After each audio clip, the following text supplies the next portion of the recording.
All righty.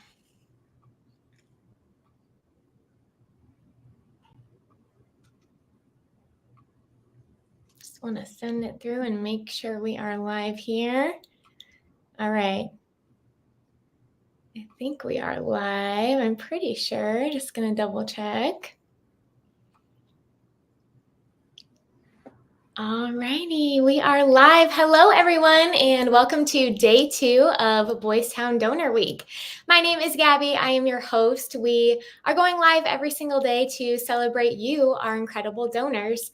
Yesterday, we were live at the Boys Town Hall of History talking about the history of fundraising at Boys Town, how it all started with a borrowed $90 from Henry Monsky, and Father Flanagan started Boys Town in 1917. Over 100 years later, we are live today here with Kevin Gleason, who has a wonderful story talking all about the generational impact of Boys Town and really wanting to tell his story to share with our donors. You know, when you give to Boys Town, you're not just giving to one boy or girl, you are giving to a whole generation. Kevin, how are you doing today? I'm fantastic. Thank you so much for having me. I'm really excited about this. Good. Yes, it's great to have you on. Tell us a little bit more about yourself and your family, your job, and your connection to Boys Town. Sure. So I grew up in Bellevue, Nebraska. Very proud graduate of the Bellevue public school system there. Went on to Creighton University. Went to the business and law school.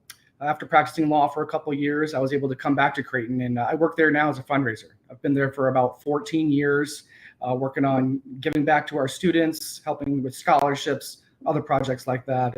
Very fulfilling work. I was able to go to Creighton on a scholarship myself, so to be able to help other students have that same opportunity through my work is really fulfilling, and just really proud to do that. Married to my wife, Ashley, for 9 years now. Been together for 11. Got 2 beautiful boys, Vaughn, who's 14, going on 21. Teenage parents probably know about that. And then my baby boy, Conrad, who's 9, almost 10. Yes, awesome. Wow. And how are you connected to Boys Town? Sure. So my connection to Boys Town is my dad. May he rest in peace, passed away back in 2019, but was just always my best friend, my mentor, the best dad I could ask for. And given his background, he ended up at Boys Town when he was about 5 years old. His mom was a Mexican immigrant, had been divorced and widowed. She had 5 kids. So my dad and his 2 brothers went to Boys Town at very early ages. His 2 younger brothers were adopted, was never able to see them or spend time with them again. But he was very close with his brothers all through his life. They had obviously were in Boys Town together, a decision that was tough for them at first. But in hindsight, I think they were all appreciative of the structure they had, the educational opportunities, and just given the alternatives of where they might have ended up or what their childhood might have been. It was much different at Boys Town. And as you mentioned, that's impacted him and our family, and then now my boys as well. So it's we're very grateful for the experiences he had. Yeah, definitely. And as Kevin tells us more about his family's tie to Boys Town and the influence it has had on both him and his family, I want to run a live giveaway. So if you are watching live, let us know in the comment section why you support Boys Town, and we will draw the live giveaway winner at the end. Okay, so my next question here is, what brought your father and his brothers to Boys Town? You touched a little bit on it, more on the circumstances. Sure. So as I mentioned, my grandmother was just in a tough spot.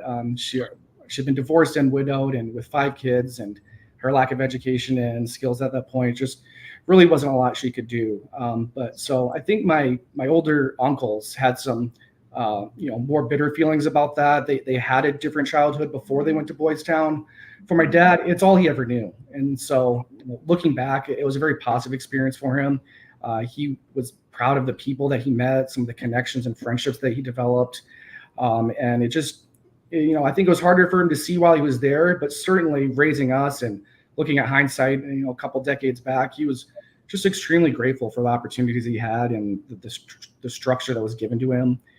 He used to joke about, he was a little scrawny guy and a little athletic, but very smart. So he would trade the football players and the jocks protection for helping them tutoring on their exams, or he spoke French. So we would write love poems for their girlfriends, and they were very appreciative. So they would let him hang out with him and, keep him in safe and away from all the bullies. And he helped them, with their girls and their studies. So it was a win-win for everybody. But those kind of stories he would share with us growing up. And again, just, compared to what might have been otherwise, I think, raising us and the circumstances that we had was just much, much different.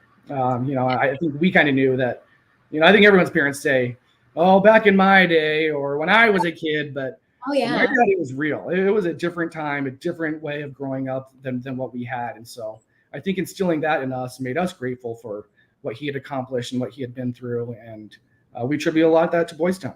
It really impacted his life in many ways, not just education, but we say this at Creighton, we shape the whole person. He learned a lot about caring about others, not worrying about the background of other people. Everyone has the potential if they're given the right support and resources. He instilled a lot of those values, and we could see that because he was given those opportunities when he didn't have them at first. So that was really influential on us growing up. Yeah.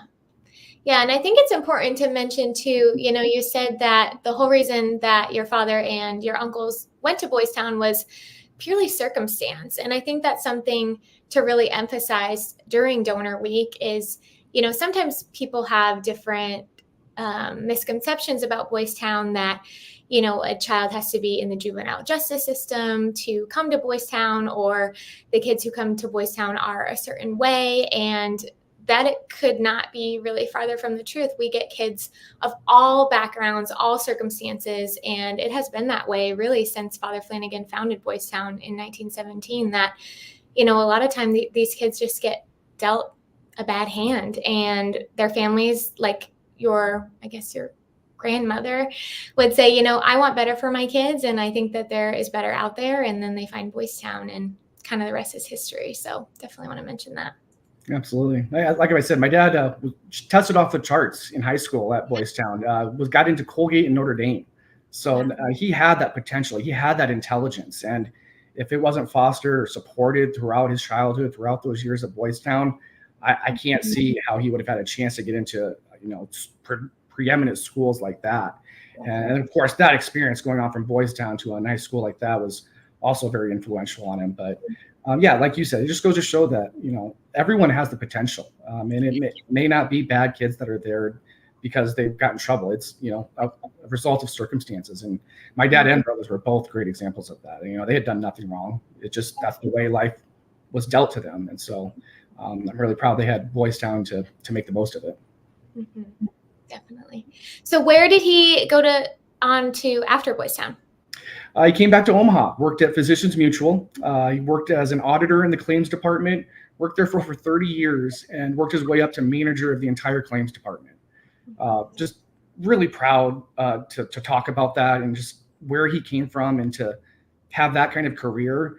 It gave me and my brother a very, I would say, normal childhood. We grew up not super rich, but we grew up very comfortable, nice public schools, nice house, and we wouldn't have had any of that if he didn't work his butt off and have that intelligence. And again, had the opportunities that he had because of the structure and education he had at Boys Town. And so we talked about generational impact. I mean, this is it. This is me, living my career and raising my kids now because I've learned from all of his experiences.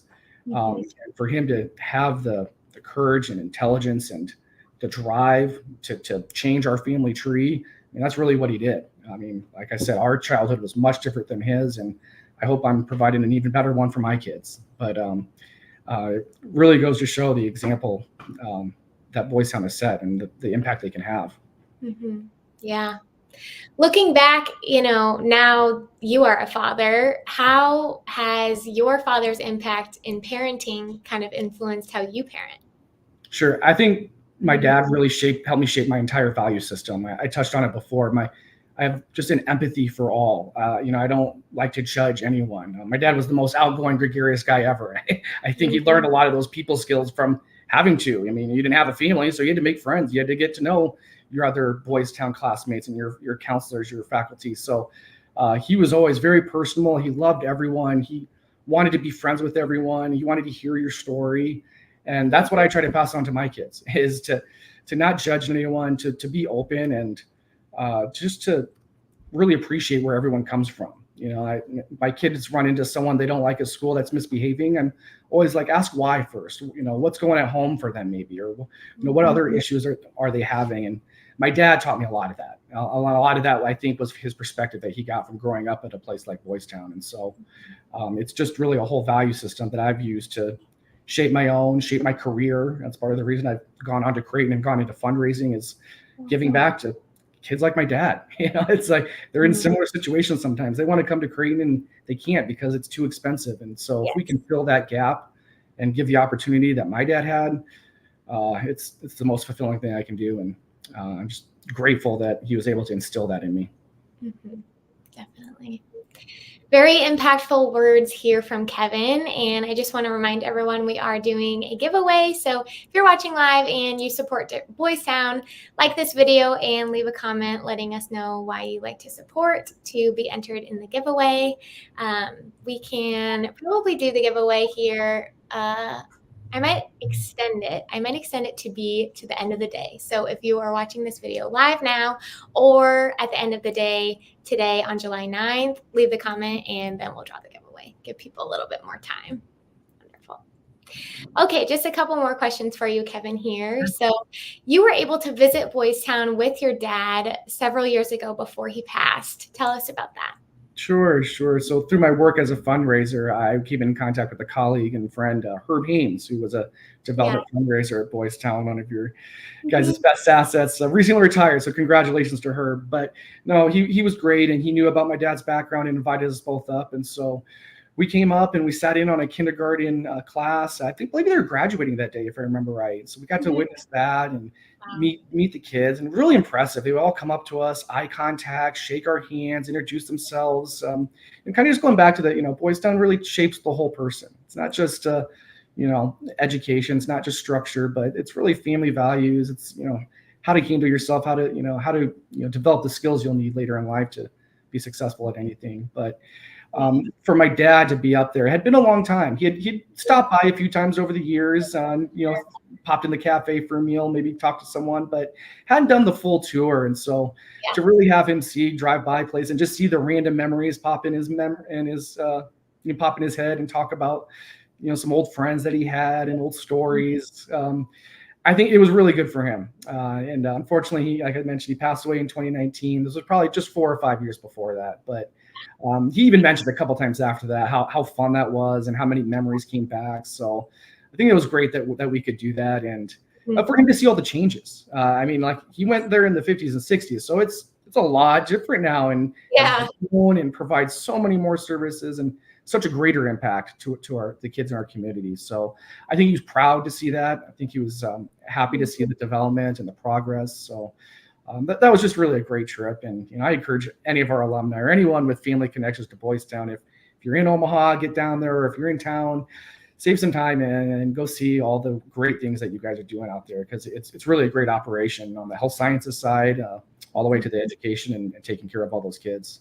Yeah, this is your sign. If you're an alumni watching and you haven't been up to Boys Town recently, come visit. We have so much, especially, we just built in the last year a brand new education center, and it is beautiful. It's got this big mural of Father Flanagan, and you drive up and it is just incredible to even see. So you're all invited. I'll link some information below this video on planning a visit to Boys Town. And whether you're an alumni, a donor, or just a fan watching this video, we invite you all to come out and experience it for yourself, because it is truly something magical. Definitely. Okay, so let's see. You touched a little bit on this, but if your dad hadn't gone to Boys Town, how different do you think your life would be? That's a great point. And I think the answer is I don't know. And that, uncertainty is always the scariest, right? So what I do know is that what him going there did provide the life that we had. But I do know it would be different. I don't know how it would be different, but I know it'd be a lot different. So we're very fortunate that not only did he go there, but I think he had the perspective and the gratitude to understand that was an impactful situation for him, and that he was that he was lucky to have those circumstances given the way his life started out. And so, like as I mentioned, he worked really hard at Notre Dame. He worked really hard at Physicians Mutual, because he wanted to change the family tree.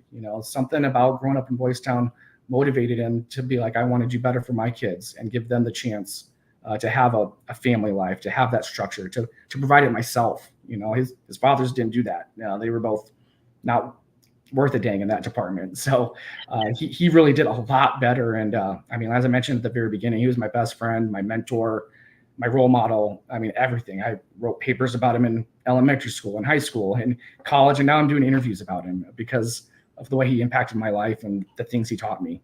And it all goes back to that time. I mean, you learn all of that between 5 and 18.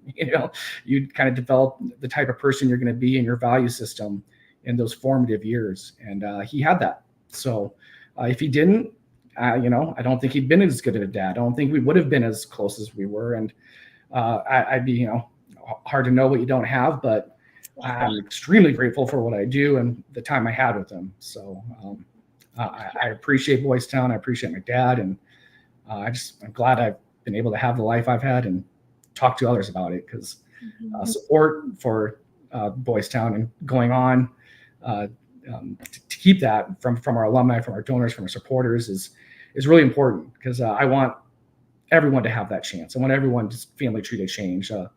Circumstances shouldn't dictate your life that are beyond your control. And so Boys Town gives kids back that little bit of that control. It gives them a little bit more opportunity, and people like my dad can change their family tree. Yes, well said. And there you go. During Boys Town Donor Week, we're all about sharing impact, and Kevin really just summed it up there. The impact that your support has had on his father, on his uncles, and on him and his kids and their kids, and it just keeps on going. So, Kevin, thank you for sharing that with us. It's very special to hear, and I know your dad is watching from heaven, very happy to hear you speak so kindly about him. I'm sure he is. Thank you so much. This has been great and wonderful opportunity to talk about him. I really appreciate it. Yes. Well, thank you everyone so much for watching this live interview. Just know we are going to do the live giveaway drawing at the end of the day and give you guys a little bit more time to comment on why you support Boys Town, and then I will pick a winner and pull those out of the comments. So keep those comments coming. And tomorrow we will be live with Yvonne Wilson, who has been involved with Boys Town for nearly 30 years, if not longer than 30 years, and she is the director of our Boys Town Mothers Guild. So you'll get to hear a little bit more about how so many people donate not just money to Boys Town, but their time and lots of love through that Mothers Guild. So we'll see you tomorrow at noon for that interview, and thank you for watching. Bye-bye. Thanks, everybody.